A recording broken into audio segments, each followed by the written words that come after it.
नमस्कार, स्वागत है आपका शहर के number 1 channel city news Muzaffarpur में। मैं हूं आपके साथ आध्या सिन्हा। करवाऊंगी रूबरू शहर के तमाम ताजा खबरों से। खबरों पर नजर डालने से पहले आइए जान लेते हैं कौन कौन सी खबरें मुख्य समाचार में शामिल हुई है। गुरुवार को जिले के 11 विधानसभा क्षेत्रों से कुल 23 प्रत्याशियों ने अपना नामांकन पत्र किया दाखिल। समाहरणालय में नामांकन के दौरान पुलिस ने 3 प्रत्याशियों को किया गिरफ्तार। और एनडीए के प्रत्याशी बनाए जाने के बाद मंत्री सुरेश शर्मा का कार्यकर्ताओं ने किया भव्य स्वागत। वहीं महागठबंधन के उम्मीदवार बनाए जाने के बाद विजेंद्र चौधरी ने बाबा गरीबनाथ का लिया आशीर्वाद। तो ये थी आज के मुख्य समाचार। अब खबरें विस्तार से। गुरुवार को विधानसभा चुनाव को लेकर जिले के 11 विधानसभा क्षेत्रों से कुल 23 प्रत्याशियों ने नामांकन पत्र दाखिल किया। गुरुवार को जिले के 11 विधानसभा क्षेत्रों से कुल 23 प्रत्याशियों ने नामांकन पत्र दाखिल किया, जिसमें अधिकांश प्रत्याशी बड़े दलों से हैं। सबसे पहले पारू विधानसभा क्षेत्र से भारतीय सब लोग पार्टी से विजय कुमार, सर्व समाज जनता पार्टी से विनोद कुमार, राष्ट्रीय जन संभावना पार्टी से दीपक तिवारी, आरएलएसबी से मदन चौधरी, कांग्रेस से अनुनय सिन्हा, पीपुल्स पार्टी से अजय पासवान, वहीं मीनापुर से भारतीय संयुक्त विकास पार्टी से भारती, निर्दलीय मुकेश कुमार रंजन, आजाद समाज पार्टी से तमन्ना हाशमी ने अपना नामांकन पत्र दाखिल किया। मीनापुर में विकास का जब आप जीत के आएंगे, मीनापुर ही नहीं हो तो पूरा देश ही त्रस्त है, लेकिन हमारे जो मुख्य मुद्दा में है जो शिक्षा, स्वास्थ्य, रोजगार, किसानी, माओवाद मीनापुर में समस्या रह चुका है, उससे आप प्रभावित भी हैं। देखिए, माओवाद कोई समस्या नहीं है। माओवाद तो हमारे मन में बैठा है और हम तो उसका पूरा विचारधारा भी नहीं जानते हैं। अब तो हम ही को माओवाद तो कहा आप पे जा रहा लगे है। थे जी, आरोप लगते रहे, मामले को लेकर गए हैं आप, कितना कैसे क्या मानते हैं? देखिए, माओवादी का अगर शीर्ष नेता होंगे उनको पता होंगे, या जो प्रशासन के बड़े अधिकारी होंगे उन्हें पता होंगे, और नहीं तो हम जानते हैं। रह गया आम जनता के बीच में, तो जैसा आप हवा उड़ाएंगे वो जनता के मन में तो वैसे ही बैठेगा। जनता का कैसा रिस्पॉन्स? हम ऐसा कभी भी माओवाद नहीं थे और नहीं बनने का कभी सोचे भी है। और रह गया जनता की, तो जनता कल भी हमारे साथ थी, जब लाठी डंडा खा रही थी तो मेरे साथ थी, तो आज क्यों नहीं रहेंगे? जनता के ही हौसला से तुम्हारी हौसला है। एक सवाल है भारती जी, एक सवाल है कि जो भी अपने अधिकार हैं उसको लेकर जो है नक्सल पंथ का सहारा लेना, तो वो कितना आप उचित मानते हैं? नक्सल पंथ हमारे समाज में बिल्कुल कोड जैसा साबित हो रहा है। इससे तो खत्म होना है। और रह गया, इस पे हम विशेष बात नहीं कर सकते हैं, क्योंकि हम ना तो उस विचारधारा से जुड़े हुए हैं और नहीं अब लोग क्या कहते हैं, लोग के कैसे कहें। जी, विजन रहेगा विकास, किसानों का मुद्दा, किसान जो बर्बाद हुए हैं, किसान का उद्धार करना है, यही विजन है। और इसीलिए मैंने आज मीनापुर से नॉमिनेशन फाइल किया है और जनता ने मुझे भेजा है कि आप जाइए नॉमिनेशन फाइल कीजिए और आपकी जीत पक्की है। बड़े बड़े दलों के सामने खुद को कहाँ पाते हैं? देखिए, दल बड़ा होने से मतलब नहीं है, लोगों के दिल में जो रहता है वही बड़ा है।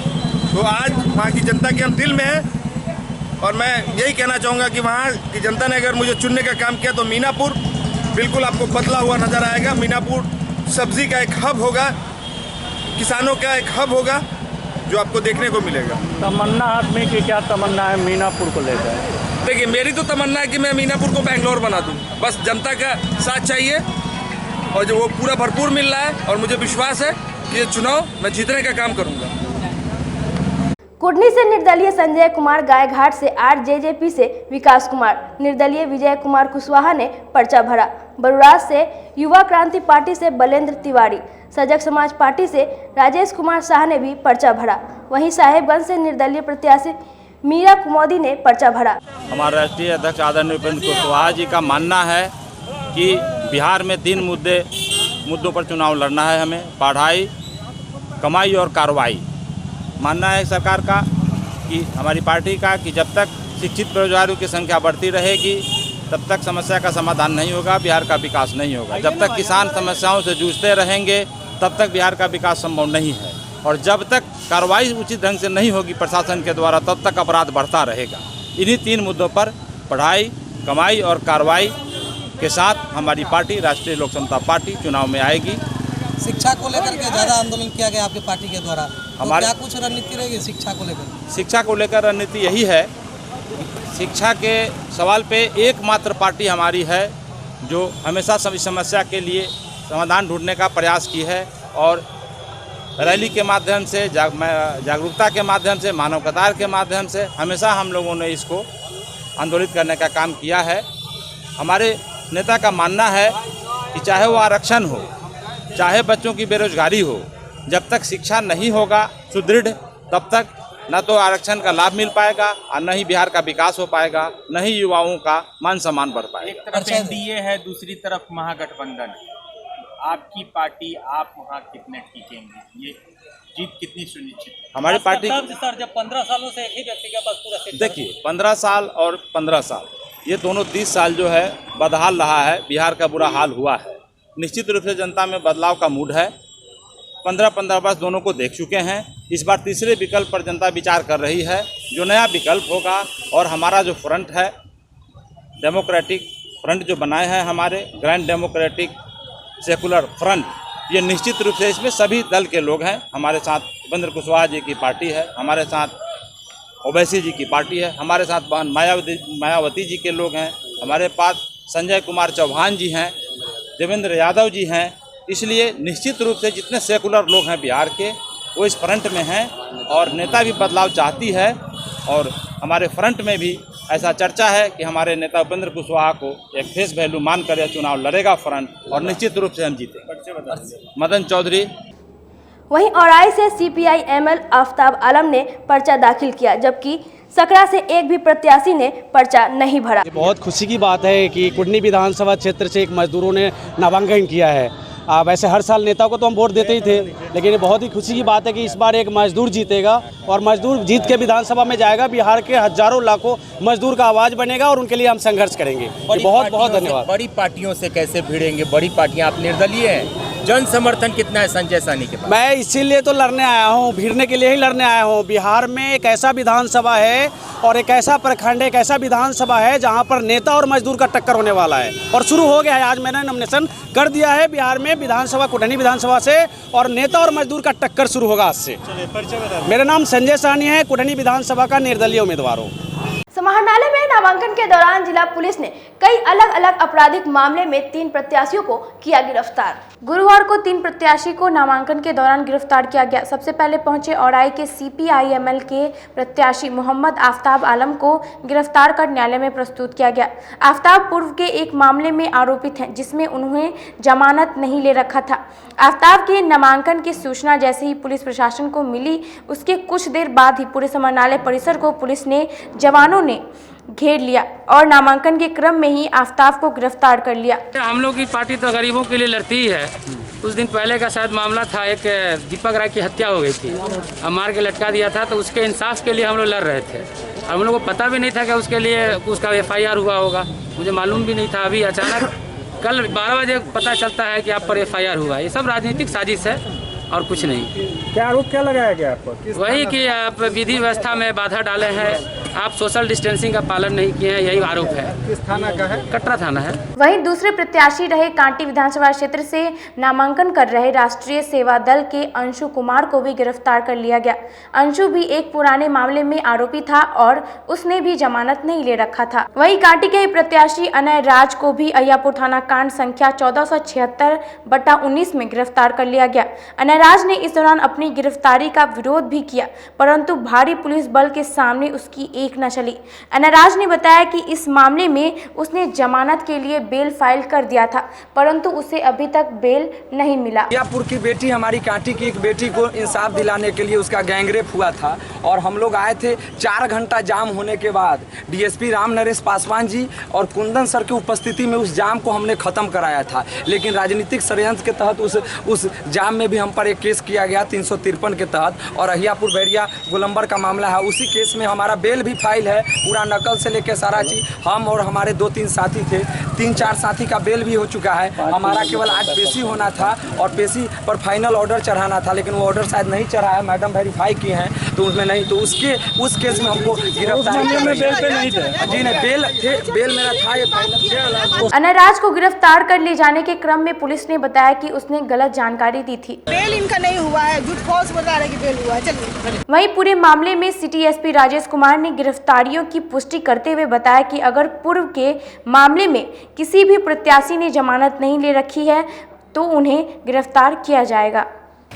आफ्ताब आलम जी हैं, उनके विरुद्ध में नॉन अवेलेबल वारंट थी और नामांकन कराने के लिए आए थे। यहाँ पे उनकी गिरफ्तारी हुई है। गिरफ्तारी के पश्चात उन्हें न्यायालय में पेश करने के लिए ले जाएंगे। एक और की गिरफ्तारी हुई है? नहीं, अभी दूसरी गिरफ्तारी नहीं है। महागठबंधन के प्रत्याशी बनाए जाने के बाद विजेंद्र चौधरी शहर लौटे। सबसे पहले उन्होंने बाबा गरीबनाथ की पूजा की और कहा कि जनता हमारे साथ है।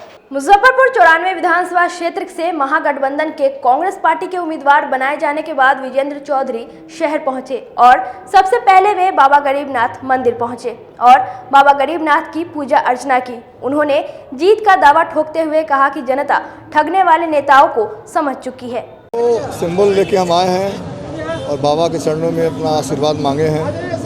बाबा का आशीर्वाद मिलेगा। मुजफ्फरपुर की जनता पिछले 10 साल से परेशान है, लाचार है, बेबस है, कोई काम नहीं हो रहा है। तो निश्चित तौर पर हम जनता से अपील करेंगे, आग्रह करेंगे कि उनका आशीर्वाद हमको मिले और जैसे पहले हम विजेंद्र चौधरी के रूप में काम करते थे उससे ज़्यादा अब काम करेंगे शहर के विकास के लिए। भाई 10 साल हो रहे हैं, 10 साल में शहर को विनाश के कगार पहुंचा दिया। लेकिन इस बार भी दावे कर रहे हैं मेरे टक्कर में कोई नहीं है। उनका दावा बिल्कुल फेल्योर है। जनता एकदम उखड़ चुकी है। उनके पक्ष में एक भी आदमी बोलने के तैयार नहीं है। एनडीए के प्रत्याशी बनाए जाने के बाद मंत्री सुरेश शर्मा शहर लौटे, जहां कार्यकर्ताओं ने उनका भव्य स्वागत किया। मुजफ्फरपुर विधानसभा क्षेत्र से एनडीए के प्रत्याशी घोषित किए जाने के बाद मंत्री सुरेश शर्मा के शहर पहुंचते ही कार्यकर्ताओं ने भव्य स्वागत किया। कार्यकर्ताओं ने माला पहनाकर मिठाई खिलाई।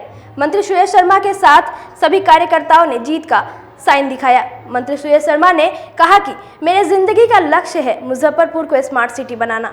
जनता को यही मैसेज दे रहे हैं कि हमने काम किया है और हमें इस एक मौका वो देते हैं तो ये स्मार्ट सिटी हम बनाएंगे। और स्मार्ट सिटी के लिए पैसा भी, जितना धन और जितनी सारी व्यवस्था, जितना डीपीआर सबका बना है, वह काम अभी बाकी है। उस काम को करने के लिए जनता, मुजफ्फरपुर की जनता को एक सुंदर मुजफ्फरपुर बनाने के लिए वह मौका हमको पिछले बार दिया, जिसमें हम अधूरा आधा काम किए हैं। सारी व्यवस्था लाई गई है, इस बार वो पूरा हो जाएगा।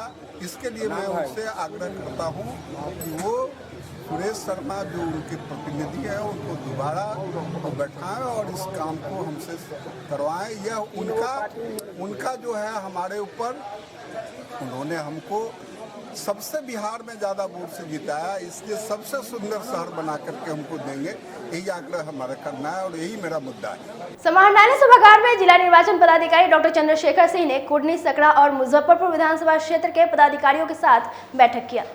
गुरुवार को समाहरणालय सभागार में चुनाव में प्रत्याशियों के खर्च पर नजर रखने के लिए निर्वाचन आयोग द्वारा कुर्नी, सकरा और मुजफ्फरपुर विधानसभा क्षेत्रों के लिए नियुक्त व्यय प्रशिक्षक कुंदन यादव द्वारा एक महत्वपूर्ण बैठक आयोजित की गई।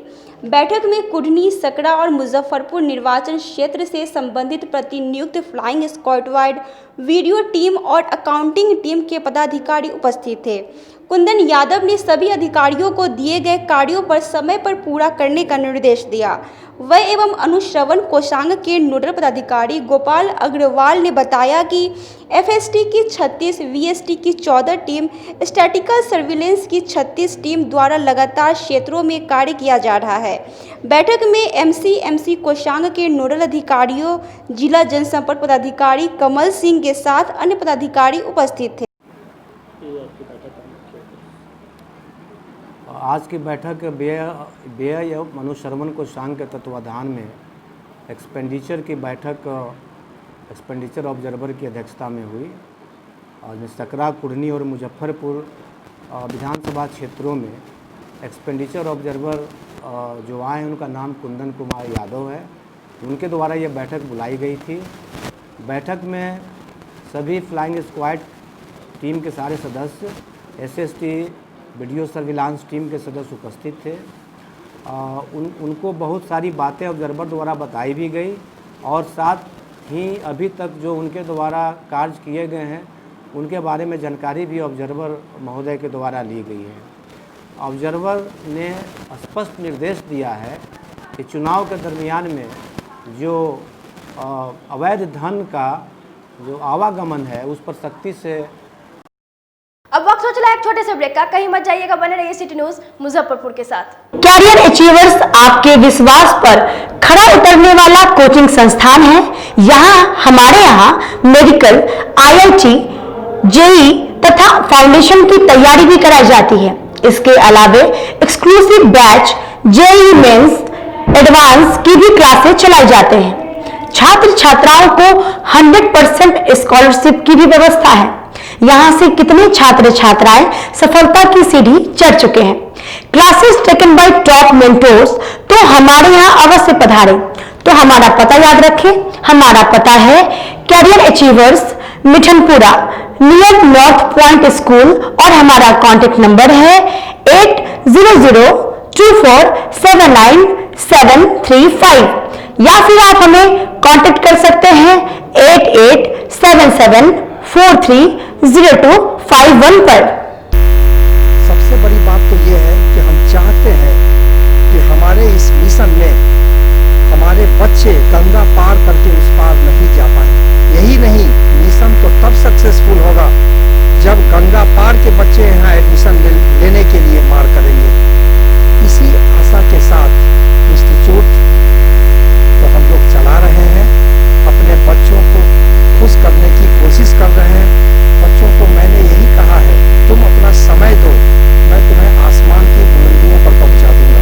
मुजफ्फरपुर की शान और अपने कलाकृतियों से बॉलीवुड के स्टारों में अपनी पहचान बना चुका बाबा की दुकान लहठी भंडार पिछले 50 वर्षों से आपके पसंद का ख्याल रखती है। यहाँ से लाह की बहुरानी सेट बॉलीवुड की स्टार ऐश्वर्या राय ने अपनी शादी में पहनी थी। यहाँ से राजनीतिक गलियारों के नामचीन चेहरों की दुल्हन भी सजी थी। हमारे यहाँ शादी सेट, बहुरानी सेट, जयमाला सेट, लाह के फैंसी आइटम कुशल कारीगरों द्वारा निर्मित कराई जाती है। इसके अलावा चूड़ा सेट, कंप्यूटर चूड़ा, कुंदन चूड़ा, वाटरप्रूफ चूड़ा, चुंदरी 3 बुंदिया, बंग बंगरी, हिंगलू, पात चूड़ा, जंगली चूड़ा का भी निर्माण अपने कारीगरों द्वारा कराती है। यही नहीं, लाह से बनी कान का टॉप्स, रिंग, नथ, गला का हार, मांग टीका, पेन स्टैंड, हाथी, बिछिया, ग्लास, करा भी बनाती है। तो एक बार हमारे यहाँ अवश्य पधारे। बाबा की दुकान लहठी भंडार, इस्लामपुर, मुजफ्फरपुर। हमारा कांटेक्ट नंबर है 9308620444। 40-50 साल से जो हमारी दुकान है, ये बाबा की दुकान लहठी भंडार, समझे ना, पुश्तैनी हम लोग का काम ही है। और हमारे यहाँ जो है जितने भी है, जैसे कि ऐश्वर्या राय के यहाँ लहठी गया, हमारा सचिन के यहाँ गया है, और आपके जो है तेज प्रताप सिंह, अभी लालू प्रसाद के लड़के की शादी हुई है, उसमें भी लहठी भेजा गया था। और हमारे यहाँ जो है ना बहुरानी सेट है, जैसे कि है कुंदन सेट है, और जैसे कि हम लोग जो डिज़ाइन जो है सेलेक्ट करते हैं जो लगन के ऊपर जो है, जैसे कि कस्टमर का चॉइस देखते हैं हम लोग हैं, उसी टाइप से हम लोग जो है माल तैयार करते हैं।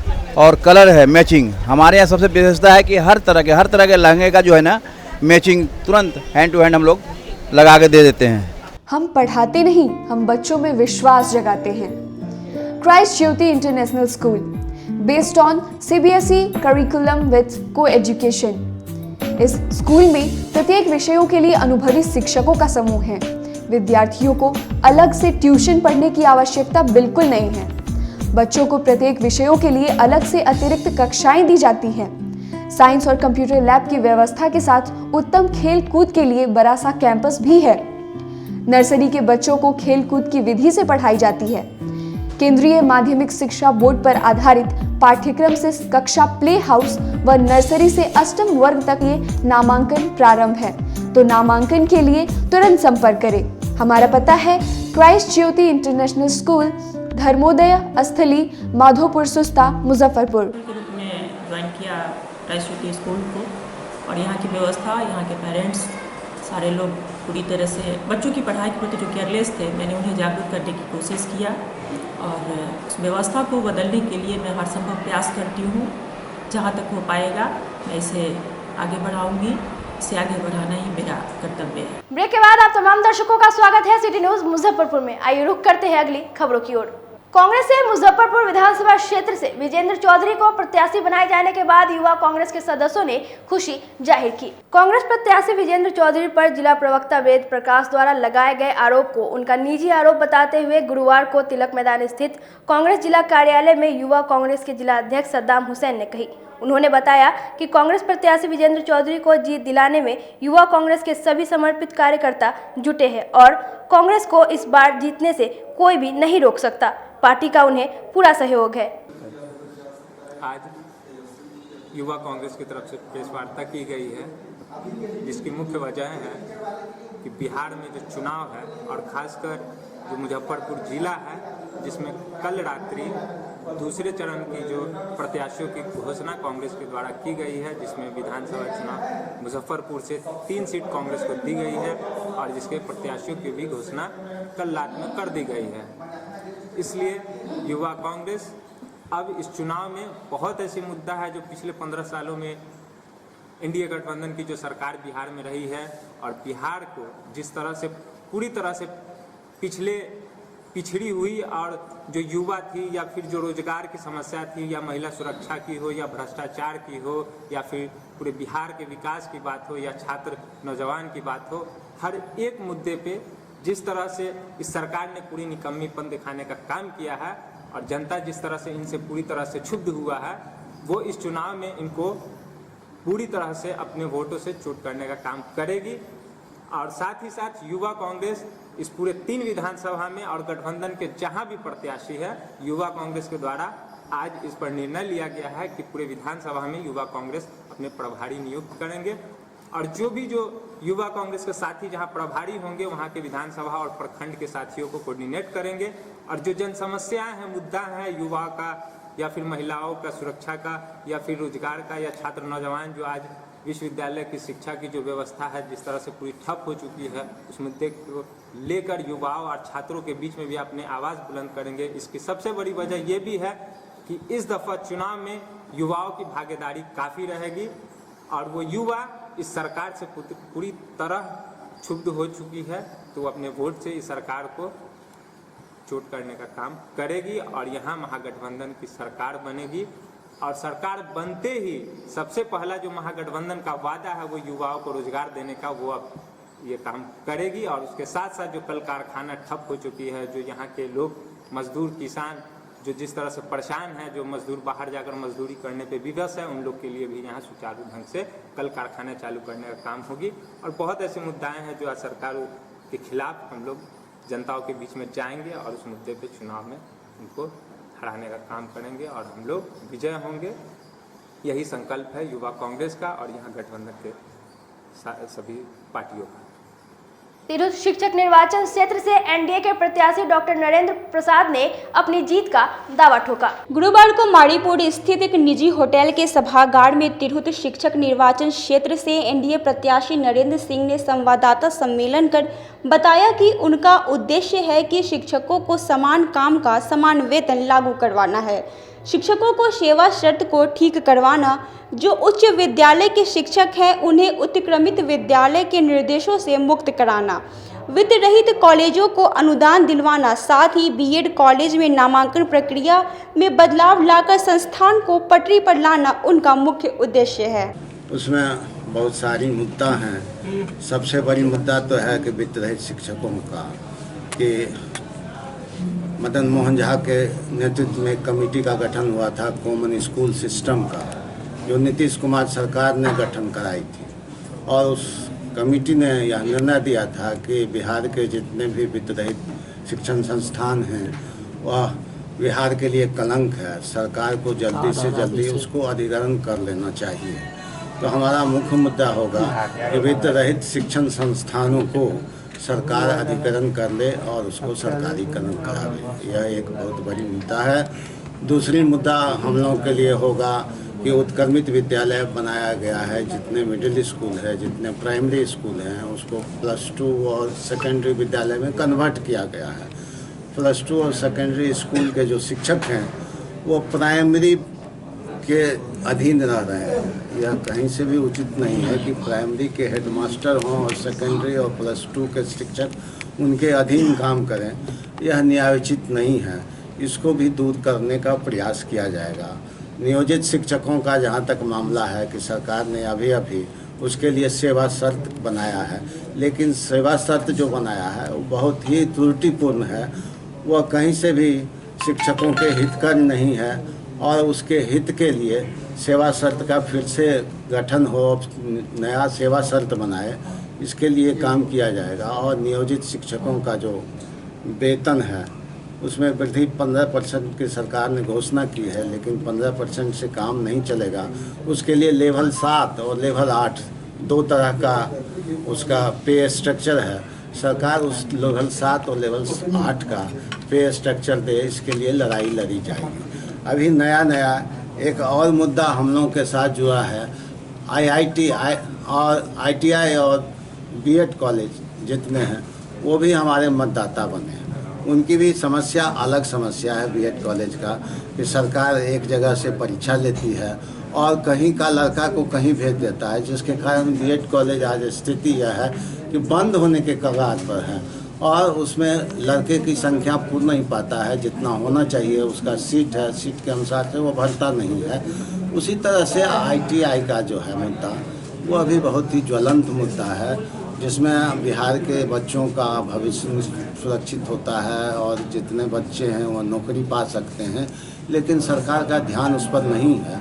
तो ITI का मुद्दा, BEd का मुद्दा, वित्त रहित का मुद्दा, उत्क्रमित विद्यालय का मुद्दा, नियोजित शिक्षकों का मुद्दा, ये सारे मुद्दा हैं। ये सारे मुद्दा पर सरकार के द्वारा हम निर्णय करवाएंगे और उचित निर्णय होगा ताकि इन लोगों का मान सम्मान बढ़े और इन लोगों का जो समस्या है उसका निदान हो सके। वहीं RBBM कॉलेज की प्राचार्य डॉक्टर ममता रानी ने बताया कि भाजपा से पिछले 20 वर्षों से जुड़ी है। पार्टी ने उन्हें शिक्षक निर्वाचन में प्रत्याशी नहीं बनाया, इसका उन्हें अफसोस है, पर पार्टी की वह सच्ची सिपाही है और NDA प्रत्याशी को जीत दिलाने में अपना पूरा योगदान देगी। देखिए, मैंने 2 साल से मेहनत की क्षेत्र में और जीत के कगार तक मैं पहुंची थी। जीत हार कोई श्योर शॉट कह नहीं सकता है, लेकिन मेहनत का फल अच्छा था। लेकिन मैं पिछले 20 वर्षों से एक पार्टी से जुड़ी हूँ, भारतीय जनता पार्टी से, और जब पार्टी ने मुझे समर्थन नहीं दिया तो ये साथ था 20 वर्ष और 2 साल, 20 साल और 2 साल के बीच का चुनाव था कि किसे चुना जाए। तो निस्संदेह एक जो अनुशासित सिपाही होगा, जो पार्टी के प्रति प्रतिबद्धता रखता होगा, वो 20 साल के संबंधों को चुनेगा। अगर मेरा संबंध वहाँ अस्थायी नहीं है तो पिछले 2 साल से जिनके साथ जुड़ी हूँ उनके साथ भी अस्थायी नहीं होगा। तो यह अपने एक व्यक्तित्व की बात होती है। और NDA पूरे देश में NDA की सरकार बहुत अच्छा काम कर रही है। मैं वैचारिक रूप से, सैद्धांतिक रूप से भारतीय जनता पार्टी की समर्थक रही हूँ। मैंने जब से राजनीति की सोची है तो मैंने BJP को सोचा है, इसलिए मैं उस पार्टी को छोड़कर विद्रोह कर निर्दलीय में लड़ सकती थी। लेकिन एक अनुशासित सिपाही होने के नाते, एक प्राचार्य होने के नाते कुछ प्रतिमान जीवन में स्थापित करने होते हैं, कुछ सिद्धांतों को जीवन में अपनाना होता है। इसलिए मैंने यह तय किया कि मैं NDA के कैंडिडेट के लिए पूरी मेहनत से लगूंगी। अभी विधान परिषद चुनाव है, विधानसभा चुनाव है। मैं यही कहूंगी लोगों से कि अधिक से अधिक हमारे NDA के सभी चुनावों में NDA के प्रत्याशी जीते, यह मेरी नैतिक जिम्मेदारी होती है और मैं ये चाहती भी हूँ। मैंने इसीलिए पार्टी लाइन पर यह चुनाव छोड़ा है और अभी समर शेष है, अभी सब कुछ खत्म नहीं हुआ है। कभी कभी 4 कदम आगे बढ़ने के लिए 2 कदम पीछे हटना पड़ता है। तो मैं पार्टी के साथ हूँ, पूरे समर्पण के साथ हूँ और पार्टी के कैंडिडेट के लिए मैं जो भी बन पड़ेगा वो करूँगी ताकि जीत सुनिश्चित हो और विकास के नए आयाम गढ़े जा सके। 2025 की तैयारी करेंगे, 2025 की तैयारी करूंगी, 2026 की तैयारी करूंगी। देखिए, यदि मुझे चुनाव में आना है तो तैयारियां तो मुझे करती रहनी पड़ेगी। इसलिए मैंने कहा कि मैं क्षेत्र की जनता से जुड़ी रहूंगी। मैं हो सकता है इस बार मैं उनकी जनप्रतिनिधि नहीं बन पाई, लेकिन मैंने कहा था कि मैं उनकी मन प्रतिनिधि हूँ, मैं उनके मन में हूँ। ये दिगर बात है कि मौका मुझे इस बार नहीं मिला, लेकिन मैं आशान्वित हूँ मुझे अगली बार मौका जरूर मिलेगा और मैं इस क्षेत्र से लोगों की सेवा कर पाऊंगी। सोशल मीडिया पर एबीपी न्यूज चैनल के नाम से फर्जी तरीके से फेक न्यूज चलाए जाने पर जिला प्रशासन द्वारा मिलन कुमार यादव पर नगर थाने में केस दर्ज की गई। बहुत बड़ी खबर आ रही है। मुजफ्फरपुर बालिका गृहकांड में कोर्ट ने बिहार के सीएम नीतीश कुमार के खिलाफ सीबीआई जांच के आदेश दिए हैं। इस वक्त की बेहद बड़ी खबर आपको बता रहे हैं, एक बहुत बड़ा झटका बिहार के मुख्यमंत्री नीतीश कुमार के लिए। मुजफ्फरपुर बालिका गृहकांड में कोर्ट ने बिहार के सीएम नीतीश कुमार के खिलाफ सीबीआई जांच के आदेश दे दिए हैं। नीतीश कुमार के खिलाफ सीबीआई जांच के आदेश दिए हैं। बिहार में मुजफ्फरपुर में जो बालिका गृहकांड हुआ था, इस मामले में कोर्ट ने तो कुल मिलाकर एक बहुत बड़ा झटका बिहार के मुख्यमंत्री नीतीश कुमार के लिए, जिनके खिलाफ सीबीआई जांच के आदेश दे दिए गए हैं। मुजफ्फरपुर बालिका गृहकांड से जुड़ी हुई बेहद बड़ी जानकारी और बहुत बड़ा झटका राजनीतिक तौर पर बिहार के मुख्यमंत्री नीतीश कुमार के लिए, ठीक तब जब चुनाव मुहाने पर खड़ा है। कोर्ट ने बिहार के सीएम नीतीश कुमार के खिलाफ सीबीआई जांच के आदेश दे दिए हैं। 3 दिन पूर्व मोतिहारी के मिलन कुमार यादव द्वारा फेसबुक के माध्यम से वायरल किए जा रहे एक फेक न्यूज पर मुजफ्फरपुर जिला प्रशासन की ओर से आईटी एक्ट के तहत मामला किया गया दर्ज। जिला सूचना एवं जनसंपर्क पदाधिकारी कमल सिंह ने बताया कि मिलन यादव और उसके द्वारा किए गए पोस्ट में टैग अभिषेक कुमार सहित 9 लोगों पर एफआईआर दर्ज कराया गया है। एबीपी न्यूज चैनल के लोगों को लगाकर एक फेक वीडियो बनाया गया, जिसकी पुष्टि एबीपी न्यूज चैनल ने भी की है और ये वीडियो उसके चैनल का नहीं है। इसे लेकर मामला दर्ज किया गया है। हमारे सिटी न्यूज के तमाम दर्शकों से यह अपील है कि बगैर पुष्टि के किसी भी वीडियो को शेयर ना करें। वीडियो कल परसों एक वीडियो 3 बजे मोतिहारी के एक युवक द्वारा उसके अपने फेसबुक पेज पे पोस्ट किया गया, जो कि फेक वीडियो था।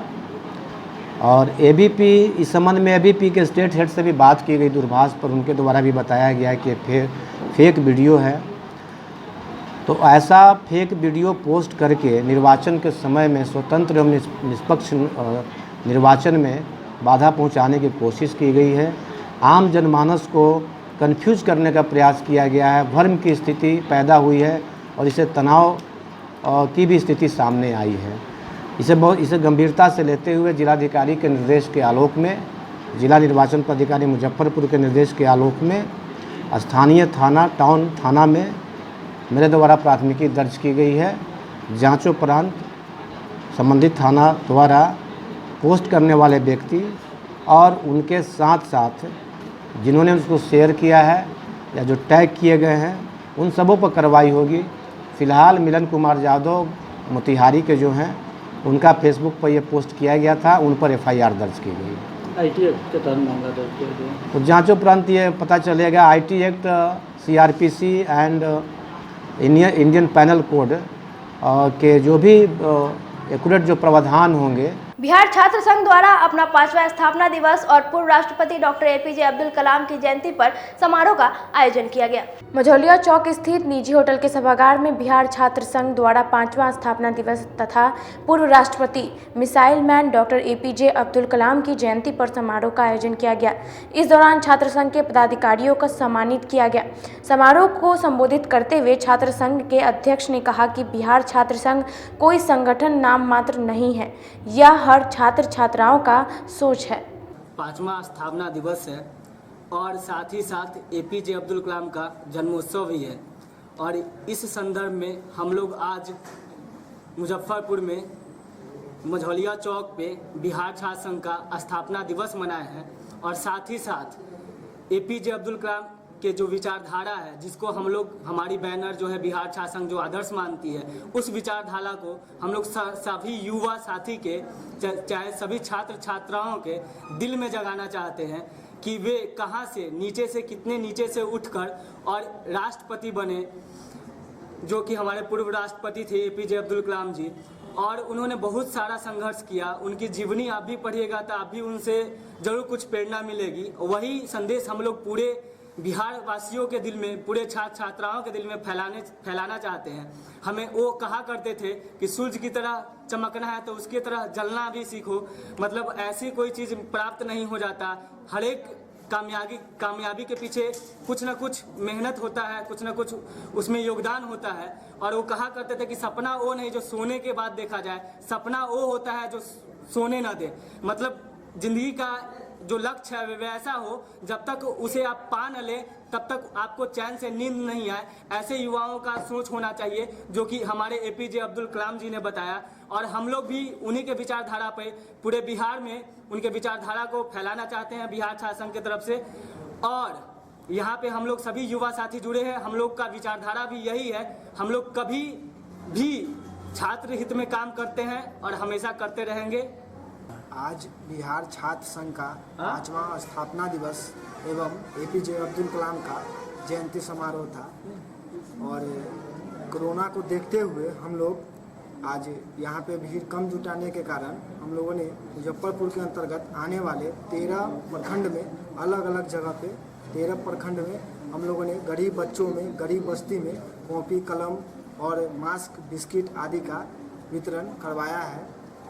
जो कि हम लोगों का एक ही उद्देश्य रहा है संगठन का, जो कि गरीब छात्र, जो भी गरीब तबके के लोग हैं, जो भी गरीब तबके के छात्र हैं, जो कि पढ़ने में असमर्थ हैं, उन लोगों को हमेशा से पढ़ने लिखने का सामग्री मुहैया करा करके और जहाँ तक होता है उचित व्यवस्था करवा के पढ़ने लिखने में उनको मदद किया जाता है। तो इसी को देखते हुए हम लोग APJ अब्दुल कलाम का जयंती समारोह एवं बिहार छात्र संघ का स्थापना दिवस के शुभ अवसर पे हम लोगों ने मुजफ्फरपुर के अंतर्गत आने वाली 13 प्रखंड में कॉपी, कलम और मास्क और बिस्किट आदि का वितरण करने का काम किया है।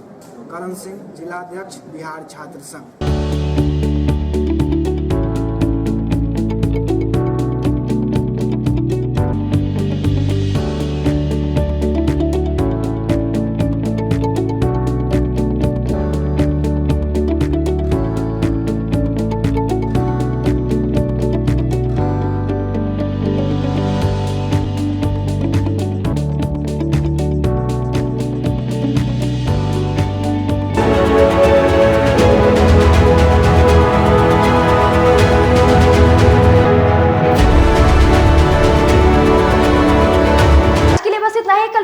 कुछ नई खबरों के साथ। तब तक मुझे और मेरे पूरे न्यूज़ टीम को दीजिए इजाजत। नमस्कार।